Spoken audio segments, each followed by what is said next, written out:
Secretary Gina Lopez, Secretary Emmanuel Piñol of the Department of Agriculture, the Presidential Spokesperson Ernesto Abella, Father Joel S.J., President of the Ateneo University, Archbishop Romulo Valles. Siya yung idol ko. Yung iba, hindi na. The other members of the clergy, the civil society organizations of the People's Organization, students and faculty members of the Ateneo, the Davao University, mga akong kapwa Pilipino, maayong hapon kaninyong tanan. You know, there's a yan crawler yan. Tapos diyan mo basahin. Kung kunwari akala mo yung Presidente Bright, kay sige ganon-ganon, ang husay magsalita. Pero kung pupunta dito sa likod, nandiyan yung speech.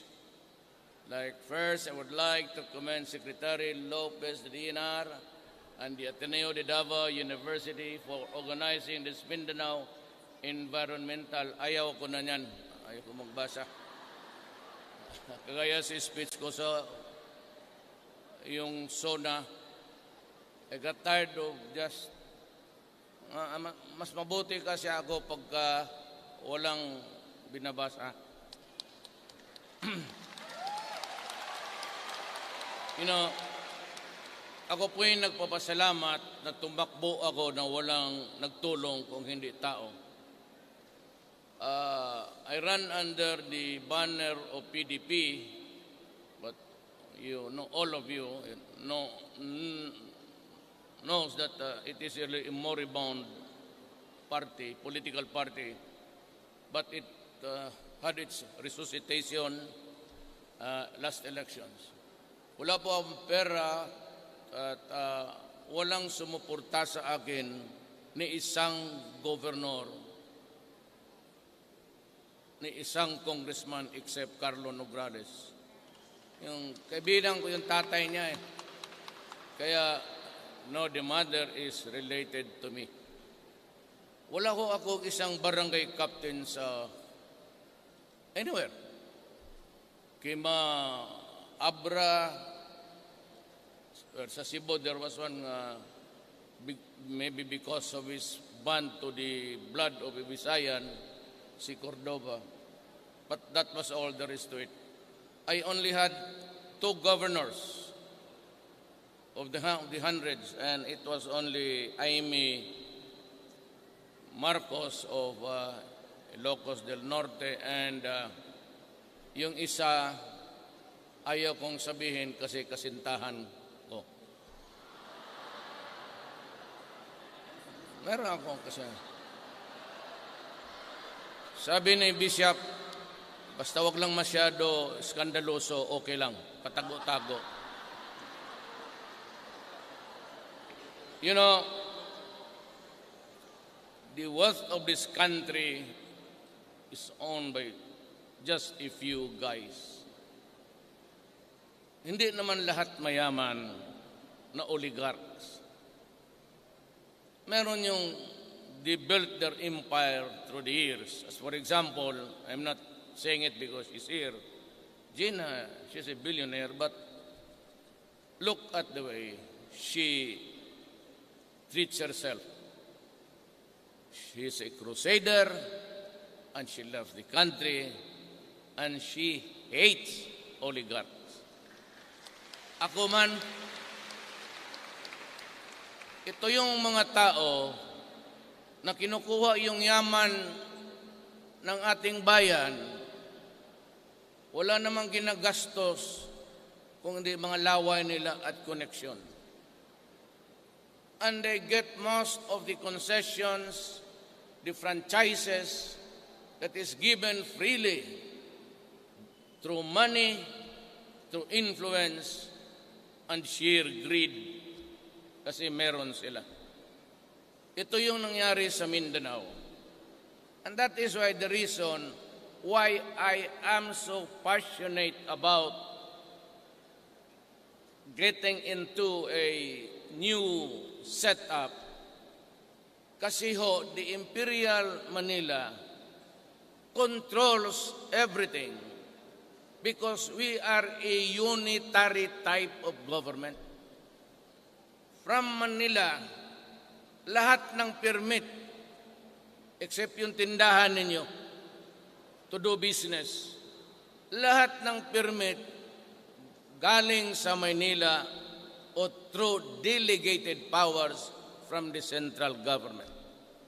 And that is why itong mga malupa sa Mindanao and everywhere else, yung mga mina napupunta yan sa mga oligarch. Walang iba yang ginawa kung hindi mag-influence peddling. Nakilala ko ito si Secretary, akong bahala dyan. Pare, pwede ba to? Pwede ba yan? Malaki to, baka gusto mo, pati. And it's true all over the Philippines. That is why I am fighting a monster. I am just 2 months old there, but believe me, I will destroy their clutches sa ating bayan. Yung iba, pagka piligigan mo kaagad ako, gusto ko na magmura. Yung iba, they destroy, for example, Tubay, Agusan del Norte. Pumunta ka doon, parang dinaro. Parang inararo yung bukid as if they're going to plant something there. Di mo alam, kalahati, desert na, kalahati, may mga tanim pa, kahoy. Magtataka ka kung sa malayo, anong itatanim? They are not into planting. They are into the open pit mining and destroy the soil along the way. Alam mo, yung iba naman butas. An island as fragile as Mindanao, kung pagkabutasan mo ito at sisirain mo, there will never be a tomorrow for your children. Kaya kami dito na pagtapang-tapangan, hindi naman ako matapang, because I want to protect Davao City and my country for their children. Ako ay come close to really a mixed family. Ang nanay ko, although she was really a moral mother, she was, but she became a devout Catholic along the way. And she married a Chinese, yung gustong mangagaw sa ating Scarborough. Mga pinsan niya, mga tiyuhin ko siguro itong mga gago na to.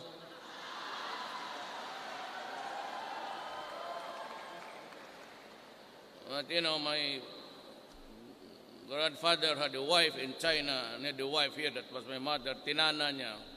And she became just like any ordinary Visayan lady. But actually, she was a daughter of a Moro, Maranao. Yan, ang ating lupa dito, napupunta lang sa mga may koneksyon. Ang problema nito, itong local officials, kasi sila ang huling baraha to give the environmental clearance for you to start. Kaya that is a source of corruption all over the country. Pagka mayor ang mag-issue ng permit, governor, pera yan. Sigurado yan. Kung hindi mapunta doon sa governor, ayaw niyang tanggapin, pupunta yan sa anak o mga pinsan. So it's really a corrupt society. It sucks, it stinks, but we just have to deal with it. Hindi ako nagyayabang. Pero kung siguro hindi ako naging presidente, I really would not know what will happen to this country. Nakakaawa eh. Then I won, came along Gina Lopez, and I was holding fort dyan sa Panakan for the time being that I was not as yet sworn to be president. So she came to me twice, and every time she would be there, she would open her laptop and say, President, total presidente ka na lang rin eh, baka may magawa ka dito. And she would talk to me one time 2 hours, and the other time 2 hours and a half. Nung pangalawa sabi ko, it was not a sort of, pero if there is anybody as interested as Gina, sinabi ko sa kanya, Ma'am, ikaw na lang kaya ang mag-secretary of DNR? Sabi niya, ha? Sabi ko, oh, totoo ka, Rudy? Sabi ko, yes. Why would I be blurting it out here in front of so many people? Sabi niya, I'd like to talk to my family. So the following night, she called my aide and said that her family gave the go signal. Because you are here, now we are still starting, but we will go after mining na hindi sumusunod sa standard, the strictest. I'm telling them that the best practices sa mining industry can be found in Canada and Australia. If you cannot follow that standard, I'm sorry. But yet again, maski na legal, we can only hold so much. Iilang butas yang kung bigyan mo lahat na may pera makapag-apply, it would be a wobbling island. Maraming tubig na hindi naman dapat yan. Well, there's water, but God created the planet just to, ito dito tubig, dito well, rocks, dito soil. But sabihin mo legal, and you issue permits, and it would number to thousands. Whether it is legal or not, it will destroy the country. So, there has to be a limit. And along the way, if God grants me life for 6 years flat, we will realize the dream because ayaw ko na talaga. After so much, no more. So ninyo, take advantage of our fertile soil. That is why I need to get a good reading. Kasi ho, pag hindi niyo pumayag rin kayong mga lumad, mga Moro, mga Kristiyanos dito sa Mindanao, ayaw ninyo ng change of government, federal for example, we will continue to be at the receiving end. You have to destroy the political setup. Otherwise, walang pahinga na. Kasi yung mga, lalo na yung mga Maro na mayayaman, pati yung mga politiko, sabihin ka agad, it's not viable. You know, are separated islands, 7,000 of them, and they will just create, ano mo yung mga ganon? You cannot see behind readily what they mean. They mean that we should continue, tayong mga Kristiyanos, hang on to power, and distribute the goodies para lang sa mga mayaman. So that is why itong mga oligarchy, they are resisting. Ayaw talaga nila. Because it would destroy the power vortex. Nandyan sa kanila lahat ngayon eh.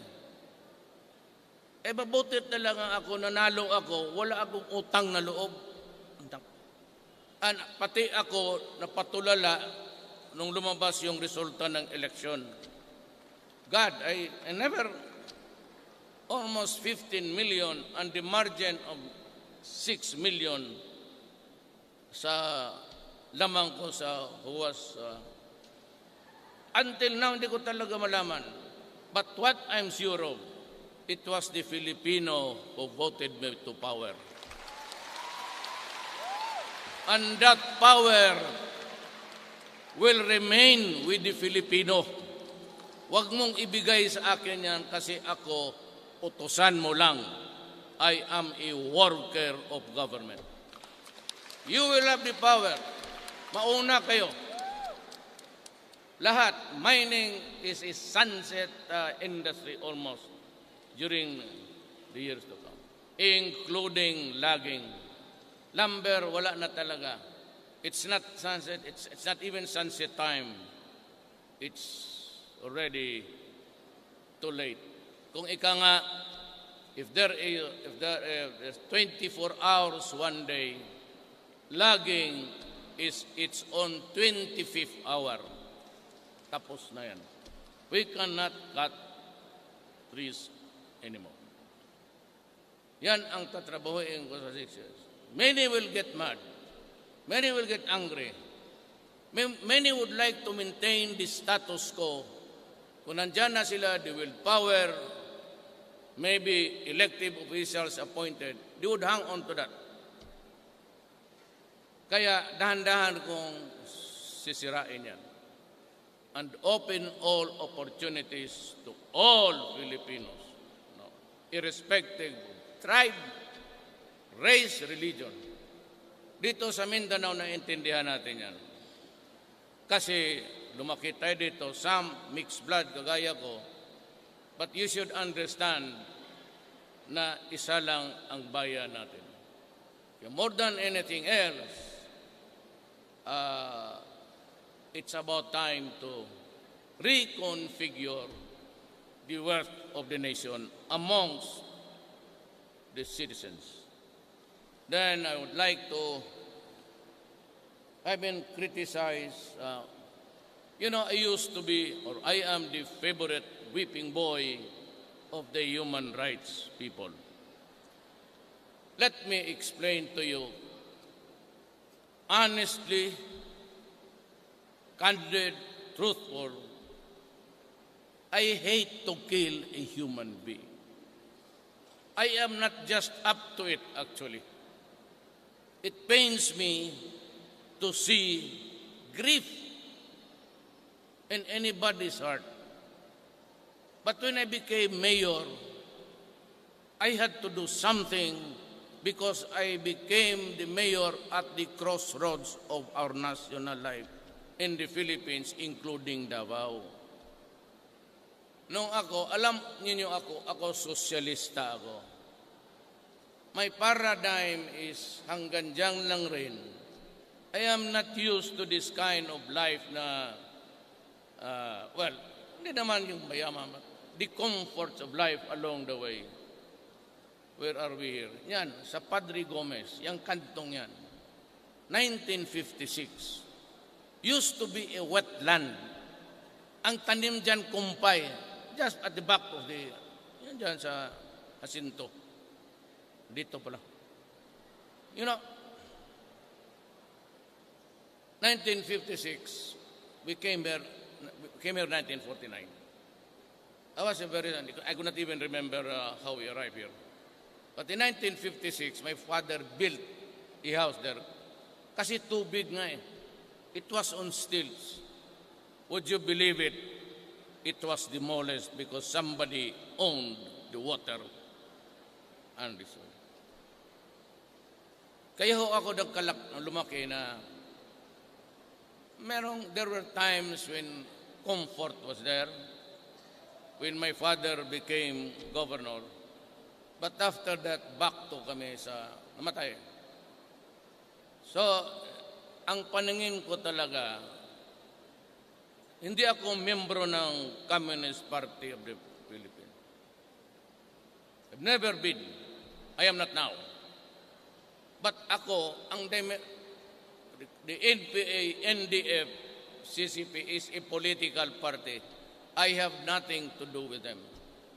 But I am a socialist. And the only reason why I was raising my fist during the election, galit ako sa gobyerno. Kasi wala nang ginawa yung gobyerno para papahirapan yung tao. I was appalled by the way government people responded to even the mere abuses. Tatanman mo ang bala ang mga mahirap. Hindi naman nila kaya kami. Ako, lagyan mo ng bala. Papakain ko talaga sa iyo yan. Yung mga maliliit, kung ano na ang dala nila galing sa amin. Ako kasi, pag lumabas ako, minsan ang tinitingnan ko lang dyan sa airport. Kunwari hindi ako nakatingin. Nonchalant kunyari ang attitude ko. Pero ako, ang peripheral vision ko very active. Kita ko, sabihin, ito. Tapos may 2, 3 perfume, kunin pa yung isa. Lagyan ng bala. Paglabas sa airport, may mga taxi doon, sindikato. Hindi ka makasakay ng taxi kung hindi ka dadaan doon sa kanilang yung barker. Bigyan mo, tapos lulukuhin ka pa dito. Putang inan to. Kung saan ka ihatid, at may mga biyahera galing Hong Kong, sasaluin ng mga paglabas ng airport, nandyan yung putang inang pulis na yan, maghihingi, kawan, tapos minsan papunta sa kanila Pampanga pag-uwi, they are held up and they are no longer heard of. Inilibing na kung saan o tinapon. Ganong ang buhay, baka hindi nyo alam mo. Compounding that problem is the advent of drugs. Look, sabi ng forensics, because meth is being produced in America and Mexico now, nahirapan sila sa cocaine pati heroin because it is now interdicted militarily by the United States of America even. So yayariin talaga sila. But it's expensive to transport. But meth, you can cook it at your own backyard. And if the people there are not really familiar with the scent or the, it's irritating to the nose, hindi maalam na yun na pala. So, it flourished, sabi ng forensics, 1 year of shabu use. Rehabilitation is no longer viable. 3 years ago, PDEA said, we have about 3 million drug addicts. That was 3 years ago. Now, incremental increase. Place it at a very liberal growth. Lagay mo na lang 3.7. Anong gawin natin dito? Sa addict nga 3.7. Kasi kung pwede lang yang maging galigin ko Carne Norte, yan na lang ipakain ko sa kanila sa prisuhan. At alam mo, we hold the distinction of foisting an image of a republic at saan ka nakakita ng bayan ng buong mundo na hinuli mo na nga dito sa labas. At sinasabi ko dyan sa mga pulis, huwag ninyong patayin kayo, magalit si Dilima, buhayin ninyo. Hatid ninyo doon sa Muntinlupa. Pagdating sa Muntinlupa, ang mga tangina niya lang, magluluto na naman ng siyabo.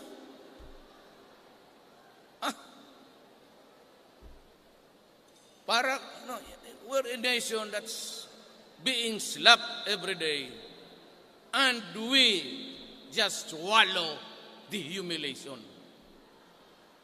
Yan ang problema dyan. At isa pa dito, on the other end of the line of the ang ating 10 watt, 11 meron diyang Abu Sayyaf na hinihiya naman tayo, seasonal, and the torture, and the copy the ISIS practice of cruelty and brutality. And even burning 20 women for not for refusing to have sex with them. Anong klase? Kaya ako wala akong pagkaganon, ginusto mo pala, adi sige. I've been pleading to everybody. Remember I said when I got elected the first time, I am not only pleading, I am kneeling down before you. Kindly stop. Kasi ako mapipilitan to use the extreme measure because I knew the gravity of the situation. But ang alam ko, Davao lang. So, ang sinabi ko, if you are a kidnapper, drug pusher, umalis ka ng Davao because I will kill you. Pantakot lang naman yan. You threaten pa, maybe, just maybe, na matakot ka, umalis ka, then I do not have to do it. But if a leader, palupay-lupay ka, walang maniwala sa'yo. Ngayon, kung yung hindi na talaga naniwala, and everybody was, di pinatay ko. Pasensya. I'll give you an illustration bakit ako galit sa droga, ha? I have a friend, he lives in Insular Village. One night, he called me. At dawn, sabi niya, Pare Rody, pwede kang pumunta sa bahay ko? I used to go to sabi, inom-inom, kaibigan eh. So bakit? Anong nangyari? Sabi niya, pumunta ka lang dito, sabihin ko na sa'yo. Punta ko, pagdating ko dyan, sa Insular Village. When I arrived at sa bahay niya, I could hear the blaring sound ng music sa kanyang wagon or I don't know, it was a suburban. But I could hear the howling cries of a woman. Akala ko something horrible happened. It was horrible, pero ganito ang istorya. So ano nangyari? Sabi niya, Rod, tawarin mo na ako, but yung baril ko na iwan ko sa drawer, sa opisina ko sa baba ng bahay. Nakuha ng anak ko, pinasok yung kapatid niya, at tinalian yung bunganga at itinali sa kama, and he is raping his elder sisters now. Sabi ko na, alam mo, pag tinawag ko itong pulis, mamamatay talaga to. Ang problema, ang pulis naman, hindi man gagawang magpakamatayan. Pagka lumaban yan o magpaputok, baka ba matamaan ang dalawa mong anak? Sabi ko, halika, Andre. Samahan na lang kita sa bahay. Bahay ko. Sabi ko sa ma'am, we are trying to avoid, hindi naman it's scandal, but stop crying. Pero ang tatay, baka hindi makapigil dinala ko sa bahay, nagkape kami hanggang mga alas 4. Katulog siya, nalang niya rin ako sa hindi na ako natulog, hinayaan ko lang siya natulog. Putan lang ako sa labas, pinaandar ko yung mga motor ko. Gising siya mga 7. Pagtawag niya, tulog na daw yung adik. May hinatid ko siya sa bahay. Minsan dito, these are the, if at all, it could be dividends of life. But yung akin, hindi yun sa krimen. May isang mandog. Alam niyo yung taga-mandog. Di ba? Merong Christmas reunion. Kayo, taga-mandog, alam niyo to. Tapos, hindi gaiety, dumating yung isang babae, karga-karga niya yung 18 months old niya na anak. Hindi naman niya alam, kinuha ng kapatid niya. Sabi, be, ako karga. Ito pala ang pamangkin ko, maganda, mas maganda pa sa nanay. Yun lang as related to me. In the midst of merrymaking, nawala ang kapatid, dala-dala yung bata. So there was panic. About half a kilometer from the Mandog proper, doon sa kurbada ng river bend, doon nakita ang bata, bukas na ang abdominal cavity. Nawasak. Kaya, patawarin na po ninyo ako kung I am driven also to insanity. I cannot for the life of me accept that stupid ganong ano. So it was not until after tayo medyo kontrolado. Do not say that there is no. We are very porous. Dagat pati ano. You cannot just stop anybody there. Tell them to undress before you because we are not a fascist state. So you have to give them the respect of a citizen.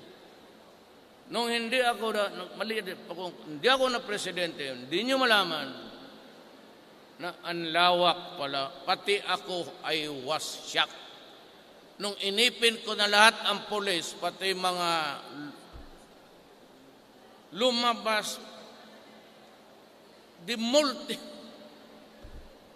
we are now about to treat 500. It's still going up every day kasi may nagsusurrender. Still going up. Sana ko maghanap ng pera para pang-rehab.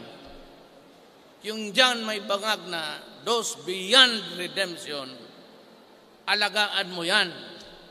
Kasi pag nirelease ko sa labas yan, mag-hold up na naman, magnakaw, akyat bahay, kung anong gawin, just to have their fix for the day. Addicted. It's addiction. Ang katawan, there's a monkey riding at your back. So you must have that dose of. Kaya dyan ako galit. Now, kung ganun ang labanan, mababasa mo up to date by tally ang lahat, 470. I do not care. I really do not care because I know na pagkayang bangag na, a user is always a poser. Except if you are the son of Ayala, Gokugwe. Kung ikaw lang ordinaryo, taga-tondo, once you get hooked into the drugs, you must find another one to hook with you para siya ang magbigay ng suporta. Siya ang magbili para sa iyo. Yun namang ulol na yun. You know, guys, I know, pag lumusot ka ng Ateneo de Davao, number 1 ka. Nasa level ka ng Harvard o Cambridge. I would like to assume that all of you guys took some sort of an entrance exam, unless you are also a graduate from Ateneo High School. I would like to say to you na siguro ang average IQ ninyo is about 99, 100. Tigas yan. Alam mo, ang tao, alam niya anong mangyari, that it would devastate his life forever. Why would you go into shabu or yung heroin kung mayaman kayo? Mas maganda pa ang heroin. It's not to justify its use, but in the sense of damage, mas maganda pa ang heroin pati cocaine because they are organic. Remember, it's a poppy, tanim. Itong shabu is a deadly mix of chemicals. At ang tubig na hinahalo dyan, pariko-mariko. Maawa ka sa sarili mo, tubig ng baterya. And that's why your brain will really shrink. Alam no, meron, hindi lang, pardon mo yun. Forgive me for saying this. Meron talaga dito, 3, 4, 5 ang pamilya ninyo may adik. O look what is happening to your family. You know, pagnakaw, pati yung bag mo, pati yung cellphone mo, ipagbili, baka plato. And then, what used to be a typical Filipino family is destroyed and becomes dysfunctional family. Yan ang hindi ko matanggap na gawain mo ang Pilipino na gano'n. Papatayin talaga kita. Do not do it. Do not destroy my country because I will kill you. Do not destroy the young. Kasi yun yung aming kapital bukas. Alam mo bakit? Hindi ako milyonaryo.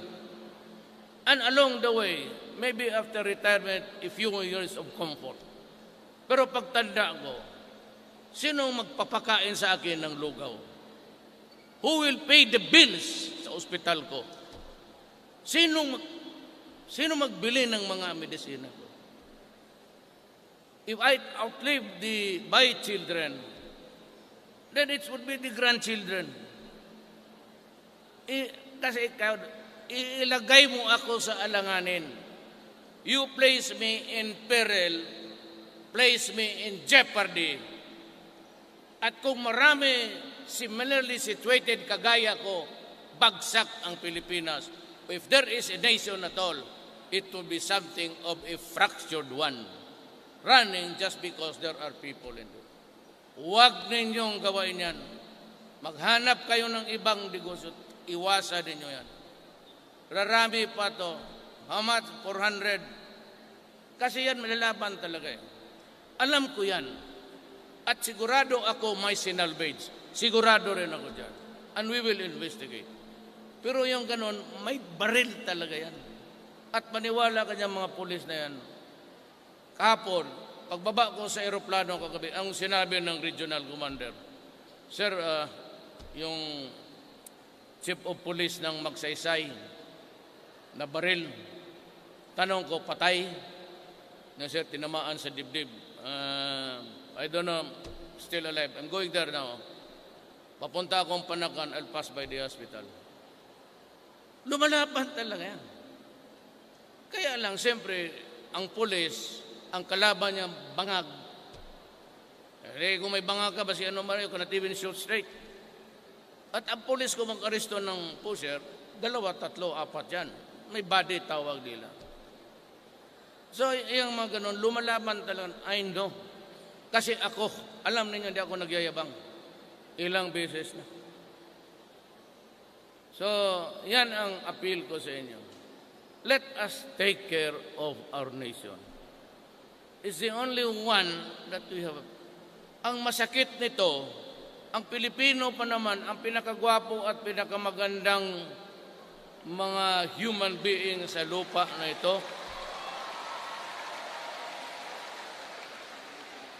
Pangit mo yung iba. Kung hindi pangit, kung gwapo pareho sa inyo, ang ugali, mga pangit, ang ina niya.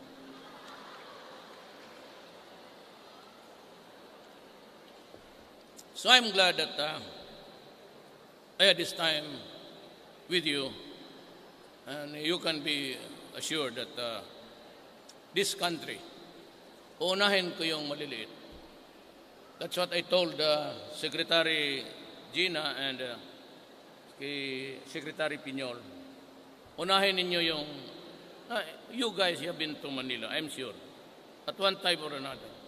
Kita ka maglipad ka dyan sa Laguna de Bay. Laguna de Bay, puro triangle na fish fence. Ang makita mong open spaces are the distances between one fence to the other. Wala na ang taga-dong gutom na.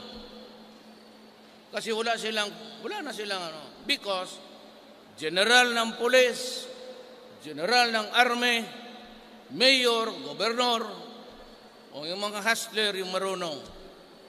Sabi ko sa kanila, dismantle all of those things and give back Laguna de Bay to the poor fishermen of that country. So here, wherever there is inequality, it will be resolved in favor of the poor as against the rich. Kasi ang mga rich, may pera yan. Putulin mo isang negosyo, marami pa sa bangko. It is inexhaustible. Hindi na ubos. Pero ang tao, pag walang medisina, walang pera, patay. I'd like to inform you that PAGCOR is earning something like 30 billion a year on the average. Yang pera na yan, bigay ko kay Ubial, it will be used solely for the medical attention and medicines of the poor. At kung may mahanap ako, itong Philippine Charity Sweepstakes, it is a corrupt agency. Yung mga pabinggo-binggo milyonaryo, hawak ng yung loto pati weteng ginano nila. That is the racket, and you would notice I've never appointed anybody there. I'm looking for a killer. Baka ikaw na siguro kaya mo. PCO chairman, barilin mo lahat. You have my blessing. I would like to give you a warning. Huwag ninyo, do not F with me.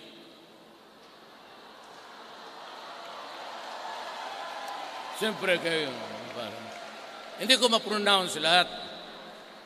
F lang pati C. Huwag ninyo ako, as president, I have the immunity from civil or criminal. Pag naasar ako sa iyo, tawagin kita, barilin kita dyan. Kung naka-presidente kayo ng killer, diferensya niyan. At least, ang pastime ko, patay ng mga masamang tao. Hindi ko inuubos yung panahon ko sa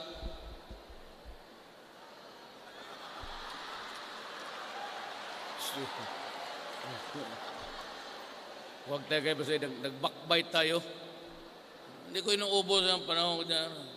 I use it to think of ways to help my countrymen. Wala na nga ako, patay na ako. Alam mo kung magtanong ka, Mayor, it is good to be president. I tell you now, do not. Do not. Ako na imbirna lang kasi ako, nadala ako sa mga gago, takbo-takbo ka. And I was marveled, I was accelerated beyond expectations because naman totoo yung last election and every place, always a multitude of crowds. Hindi ko alam na yun na pala yung 6 million kong lamang. So, wala akong partido, wala akong pera. What is the message? And I'll end my talk with this. The message is, hindi nila ako kilala, hindi naman ako gwapo. I am a national figure. But they heard my message.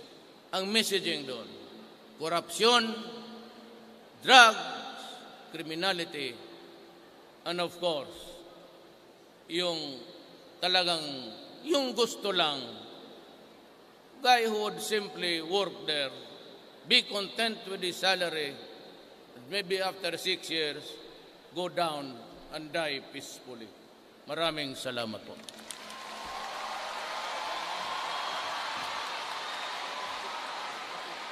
Check. Thank you very much, Mr. President Rodrigo Roa Duterte, for gracing us this afternoon. At this point, may we request the President for a photo opportunity with the leaders and organizers of OYA Mindanao by batch. We will start with the Ateneo Organizing Committee and some of its administrators. We would like to remind Regions 9, 10, 11, 12, Caraga, and ARMM to stand by my left side, ready to be called.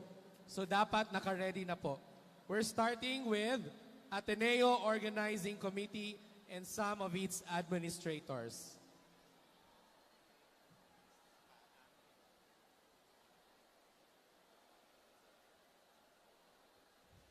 This will be followed by DNR officials. So may we request DNR officials to be ready as well. And then sunod-sunod na po per region.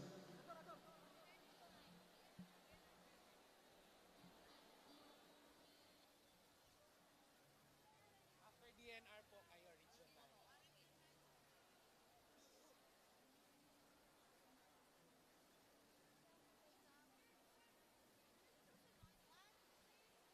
9. Okay. 1, 2, 3, smile. Thank you very much, Ateneo. May we call on DNR officials who are present. Let's call in the DNR officials. Exit po sa kabila, right side. DNR officials, the succeeding groups, may we remind you na ang exit point natin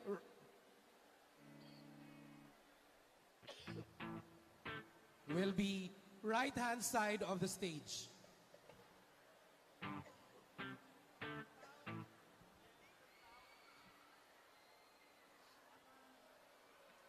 All DNR officials on stage.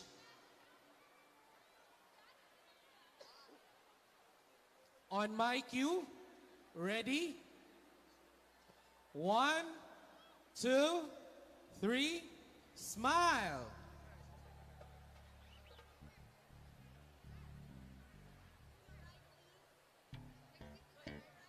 Okay, thank you very much, DNR. Please exit to your right. Please, wag na po muna tayong mag-selfie with the President. We already have our group photo. Exit to your right, please, DNR officials. Thank you very much. Now, let's call in Region 9. Region 9 delegates.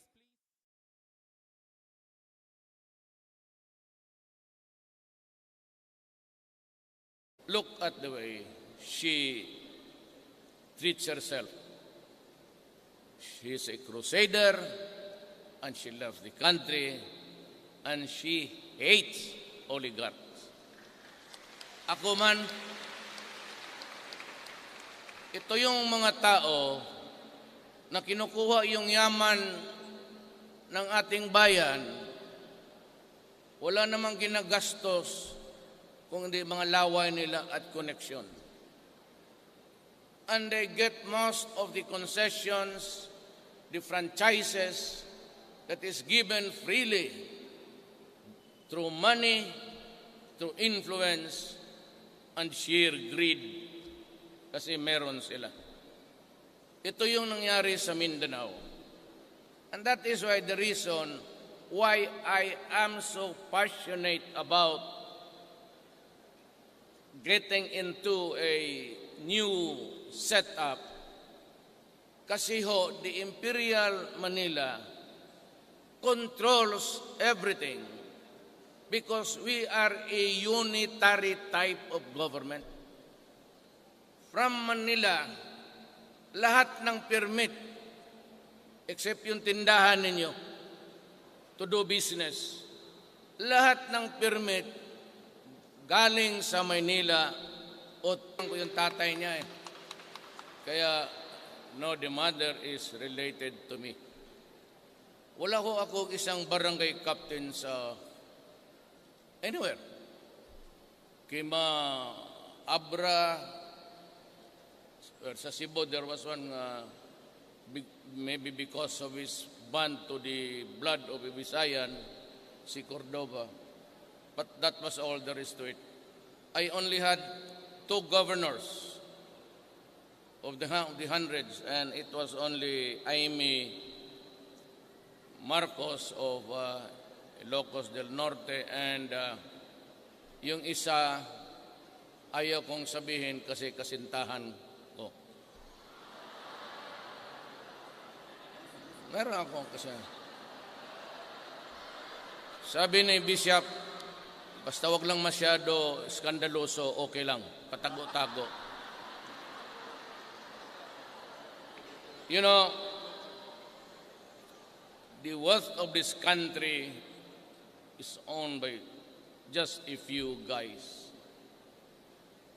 Hindi naman lahat mayaman na oligarchs. Meron yung they built their empire through the years. As for example, I'm not saying it because she's here. Gina, she's a billionaire, but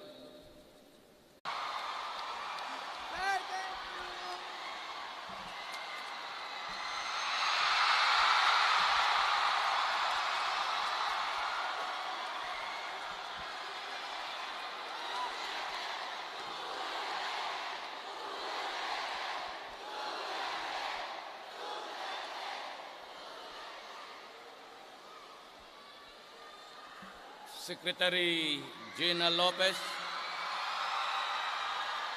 Secretary Emmanuel Piñol of the Department of Agriculture, the Presidential Spokesperson Ernesto Abella, Father Joel S.J., President of the Ateneo University, Archbishop Romulo Valles. Siya yung idol ko. Yung iba, hindi na.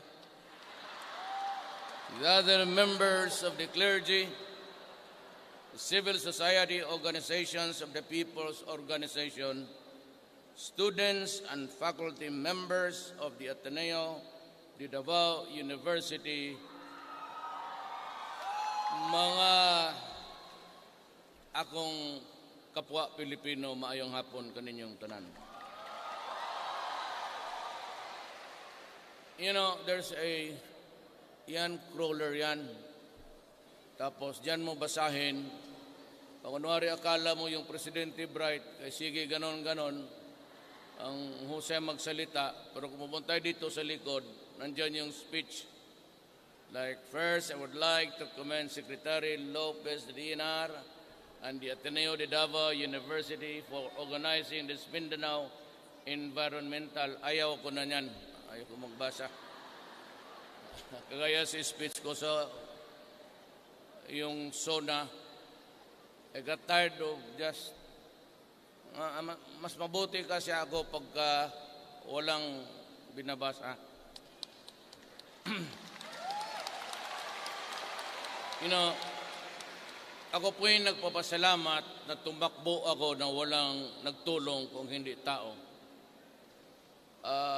I ran under the banner of PDP, but you know, all of you know, knows that it is really a moribund party, political party, but it had its resuscitation last elections.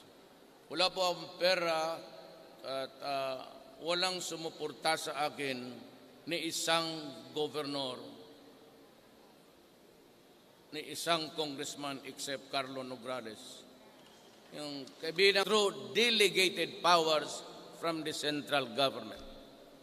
And that is why itong mga malupa sa Mindanao and everywhere else, yung mga mina napupunta yan sa mga oligarch.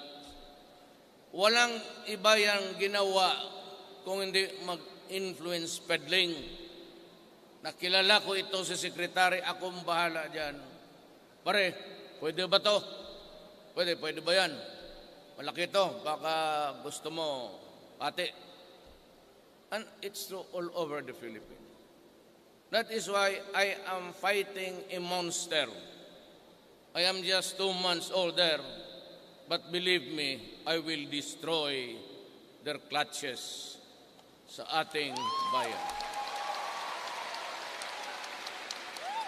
Yung iba, pagka piligigan mo kaagad ako, gusto ko na magmura. Yung iba, they destroy, for example, Tubay, Agusan del Norte. Pumunta ka doon, parang dinaro. Parang inararo yung bukid as if they're going to plant something there. Di mo alam, kalahati, desert na kalahati.